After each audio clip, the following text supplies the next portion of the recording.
Football পরিভাষায় Cruyff turn বলে একটা ব্যাপার রয়েছে। অসাধারণ একটা মুভ যেটা মাস্টার করেছিলেন নেদারল্যান্ডসের কিংবদন্তি ইউহান ক্রুইফ। ক্রিকেট পরিভাষাতেও পাকিস্তান টার্ন নামে একটা নতুন টার্ম যোগ হওয়াটা এখন সময়ের দাবি। এটাও তো পাকিস্তানের অসাধারণ একটা মুভ আপনি যদি একদিক থেকে দেখেন নেগোসিয়েশনের জায়গায়, এবং সেই নেগোসিয়েশনে পাকিস্তান যেইভাবে ইউটার্ন নেয় সেই ইউটার্নকেই আপনি পাকিস্তান টার্ন হিসাবে যদি বলেন, আমার মনে হয় ক্রিকেট সংশ্লিষ্ট সবাই বুঝতে পারবেন কি বলছেন, কি বলতে চাইছেন।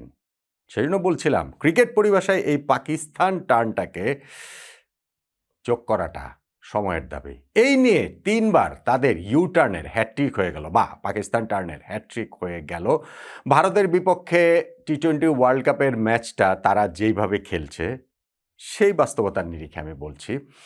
তবে পাকিস্তান এই শেষটা যেরকম করেছে, আপনি এটাকে তো ওই যে অসাধারণ একটা মুভ স্কিল সেটা তো বলতেই পারেন, কিন্তু একই সঙ্গে উল্টা দিক থেকে বললে ছ্যাঁচড়ামিও বলতে পারেন। কেন আমি এই আলোচনাটা করছি এবং বাংলাদেশ যে এই পুরো ঘটনা প্রবাহে আমরা যে শুধু দাবার গুটির বাইরে খুব একটা কিছু না, সেটা নিয়েও একটু কথা বলবো। তবে পাকিস্তানের একটা দাবির প্রতি আমার পূর্ণ সহমত রয়েছে এবং আমি মনে করি ওই একটা জায়গাতে ভারত অন্যায় করছে। এইটা প্রতি আমার কোন জায়গাটা সব মিলিয়ে আলোচনাটা আসলে করছি। পাকিস্তানের ইউটার্নের হ্যাটট্রিকের কথা বলছিলাম। ধরেন 2023 ওয়ানডে ওয়ার্ল্ড কাপ ভারতের মাটিতে গিয়ে পাকিস্তান খেলবে না, খেলবে না তো খেলবেই না, এইটা যত কিছুই বলা হোক না কেন তারা কোনোভাবেই রাজি না। ফাইনালে রাজি হয়েছে না, খেলেছে না, ভারতের মাটিতে গিয়েই খেলেছে না। আচ্ছা, হেরেছে ওই আলোচনা আর করার দরকার নেই, কেননা ওয়ার্ল্ড কাপ খেলা হলেই পাকিস্তান ভারতের কাছে হারেছে, তো সেটা বাদ দিলাম, খেলেছে তো।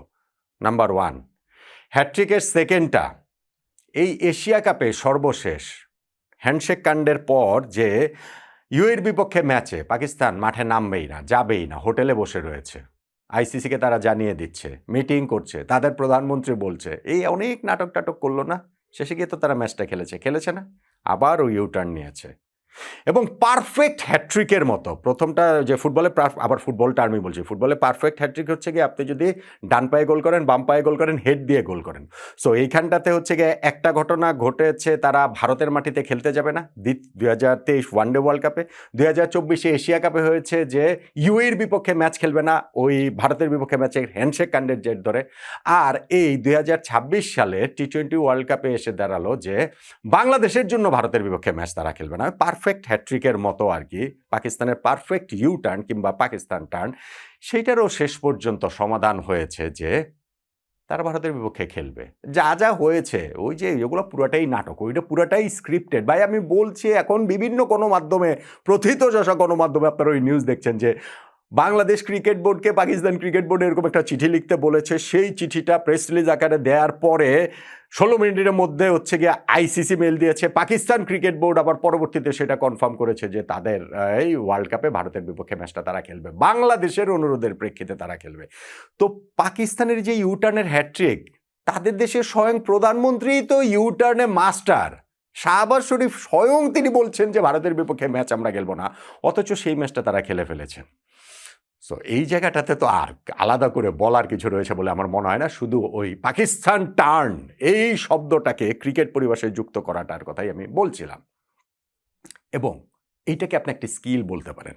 সবাই জানে যে না পাকিস্তান খেলবে, কিন্তু পাকিস্তান যে দর কষাকষি করছে সেইখান থেকে তারা কিভাবে বিজয়ী হিসেবে বের হয়ে আসবে, এইখান থেকে পাকিস্তান বিজয়ী হিসেবে কিভাবে বের হয়ে এসেছে আমাকে একটু বলেন তো দেখি। ভাই যেই দাবিগুলো করেছে বলে ওই যে মিডিয়াতে আসছে, এখনো তো অফিসিয়ালি যেগুলো দিয়েছে যেগুলোতে আমরা আলোচনা করেছি, এর বাইরে যেগুলো হয়েছে যে পাকিস্তান ভারতের বিপক্ষে সিরিজ খেলার নিশ্চয়তা চায়, ভারত পাকিস্তান বাংলাদেশকে নিয়ে সিরিজের নিশ্চয়তা চায়। আশ্চর্য, ভারতের বিপক্ষে ম্যাচ পাকিস্তান খেলবে না বাংলাদেশের পক্ষে দাঁড়ানোর জন্য, সেই নেগোসিয়েশনের লাস্ট অংশ হয়েছে আমরা ভারতের বিপক্ষে দ্বিপক্ষীয় সিরিজ খেলবো, আমরা বাংলাদেশ ভারত পাকিস্তান নিয়ে একটা ট্রাইনেশন টুর্নামেন্ট করব। এটা হয়, আপনি তাদের বিপক্ষে বিদ্রোহ করছেন, বিপ্লব করছেন, কিন্তু শেষে গিয়ে আবার অনুনয় বিনয় করছেন যে না ভারতের সঙ্গে যেন এই সিরিজ খেলাটা হয়। তো সেই জন্য আমি বললাম যে এটা আসলে একটা ছ্যাঁচড়ামের পর্যায়ে চলে গেছে। কিন্তু আপনি দেখেন এই যে আলোচনার এই প্রেক্ষাপটে এখানে ভারতীয় ক্রিকেট বোর্ড কোথায়? আমি ভারতকে ডিফেন্ড করছি না, কারণ ভারত আপনি অফিসিয়ালি তো এই সিনারিওতেই নাই, ভারত এই সিনারিওতেই নাই, কেননা এখানটাতে পিসিবির সঙ্গে আইসিসির মিটিং, তারা যেন ভারতের বিপক্ষে ম্যাচ খেলেন। ওই মিটিং বা এর ঘটনা প্রবাহে তো ভারতীয় ক্রিকেট বোর্ডের কেউ সংযুক্ত ছিলেন না, এটা আইসিসির ব্যাপার। Pakistan cricket board Bangladesh cricket board chairman Aminul Islam Bulbul ভাইকে ডেকে নিয়ে গেছেন। বাংলাদেশ ওইটার পার্ট না, কিন্তু ডেকে নিয়ে গেছেন যে না ঠিক আছে, বাংলাদেশ ক্রিকেট বোর্ড প্রেসিডেন্ট থাকলে তারা তাদের দেন দরবারের জায়গাটা বা তাদের ফেস সেভিংয়ের জায়গাটাতে তারা ঠিক থাকতে পারেন, সেই হিসেবে তারা ডেকে নিয়ে গেছেন। সেই হিসাবে তারা বাংলাদেশের অনুরোধে পাকিস্তান খেলতে রাজি হয়েছে, সেইটা তারা বলে বেড়াচ্ছেন। এবং আমি অনেক ভিডিওতে, কয়েকটা ভিডিওতে, এই যে গত 2 দিন আমি তো বলছি, এটা আমি বলেই যাব যে এইটা Bangladesh cricket board president Aminul Islam Bulbul ভাইয়ের স্রেফ নির্লজ্জতা। বাংলাদেশ টি-20 বিশ্বকাপে খেলতে পারেনি, কিন্তু তার অনুরোধে পাকিস্তান ভারতের বিপক্ষে ম্যাচ খেলছে এবং সেটা সগৌরবে প্রচার করে বেড়াচ্ছেন। বাংলাদেশের অনুরোধে পাকিস্তান ভারতের বিপক্ষে ম্যাচ খেলছে, কিন্তু বাংলাদেশকে টি-20 ওয়ার্ল্ড কাপে তিনি রাখতে পারেন নাই, তিনিও পারেন নাই, পাকিস্তানও আসলে পারে নাই। এখন হচ্ছে কি, ওই যে আমরা ট্রাইনেশন খেলবো পাকিস্তান ভারত মিলে বা ভারতের সাথে, তো আমি বলছিলাম যে এর মধ্যে তো ভারত নাই। এই নেগোসিয়েশনে দ্বিপাক্ষীয় সিরিজ বা ট্রাইনেশন, ওইটা তো আইসিসি ওইটার কি করবে, এটা তো বোর্ড টু বোর্ডের ব্যাপার। তো আইসিসির ওখানে কিছু করার আছে, ভারতীয় ক্রিকেট বোর্ডের সঙ্গে সেটা আলোচনা করতে হবে। সো সেই আলোচনার টেবিল তো এই জায়গাটা না। কিন্তু যখন ওই আলোচনার টেবিলে এটা ওঠে, সেটা আসলে একটু ছ্যাঁচড়ামের মতোই লাগে যে ভারতের বিপক্ষে সব কিছু করে টোরে ফাইনালে গিয়ে তাদের সঙ্গে আমরা ম্যাচ খেলবো, আমাদের কিছু টাকা পয়সা বেড়ে দাও, ওই ম্যাচের মূল্য যেহেতু বেশি, ব্লা ব্লা ব্লা। এইটা আসলে ঠিক আত্মমর্যাদার সঙ্গে যায় না। এই যে আমরা এত আত্মমর্যাদা করি না, সেটার সঙ্গে এই জিনিসটা যায় না। তবে আমি যেটা বলছিলাম, পাকিস্তানের একটা দাবির প্রতি আমার পূর্ণ সহমত রয়েছে এবং আমি মনে করি ওই দাবিটা ভীষণ রকমের যৌক্তিক। সেটা কি জানেন? হ্যান্ডশেক করাটা। গত এশিয়া কাপে ভারত যে ডিসিশন নিয়েছে যে পাকিস্তানের সঙ্গে হ্যান্ডশেক করবে না, তাদের ক্যাপ্টেন সূর্য কুমার যাদব সেই সিদ্ধান্তটা নিয়েছেন, পুরো টিমের সিদ্ধান্ত। তারা বলেছেন সেটা বোর্ডের সিদ্ধান্ত, অবভিয়াসলি সেটা সরকারের সিদ্ধান্ত, অবভিয়াসলি সেইটা হচ্ছে যে কাশ্মীরের পেহেলগামে যে হামলা, সেইটার প্রেক্ষাপটে সেই সিদ্ধান্তটা নেওয়া। তো আমার হিসাবটা প্লেন অ্যান্ড সিম্পল। যদি ওই ঘটনার যে ক্রিকেট মাঠ পর্যন্ত এত প্রবলভাবে আসে, ভারত পাকিস্তান ম্যাচ হবে না। কিন্তু ভারত পাকিস্তানের বিপক্ষে ম্যাচে নামবে, সেইটাতে তাদের আপত্তি নাই, কিন্তু পাকিস্তানের প্লেয়ারদের সঙ্গে হ্যান্ডশেক করবে না, এইটা হয় না। এইটা ক্রিকেট ও স্পিরিটের সঙ্গে যায় না। ঠিক যেমনভাবে পাকিস্তান ওয়ার্ল্ড কাপ খেলবো কিন্তু ভারতের বিপক্ষে ম্যাচ খেলবো না, ওইটা যেরকম যায় না, ভারতও ঠিক তেমনি পাকিস্তানের বিপক্ষে ম্যাচ খেলবো কিন্তু তাদের সঙ্গে হ্যান্ডশেক করবো না, এইটা আসলে যায় না। এবং সেই ঘটনার প্রেক্ষাপট ধরে এশিয়া কাপ জেতার পরেও সেই ট্রফি কিন্তু ভারত এখনো পায়নি। মহসিন নাকভি সেই যে ট্রফি নিয়ে চলে গেছেন, ট্রফি তো যে কোথায় আছে, ওই ট্রফি ভারত আদৌ পাবে কিনা আমি জানি না।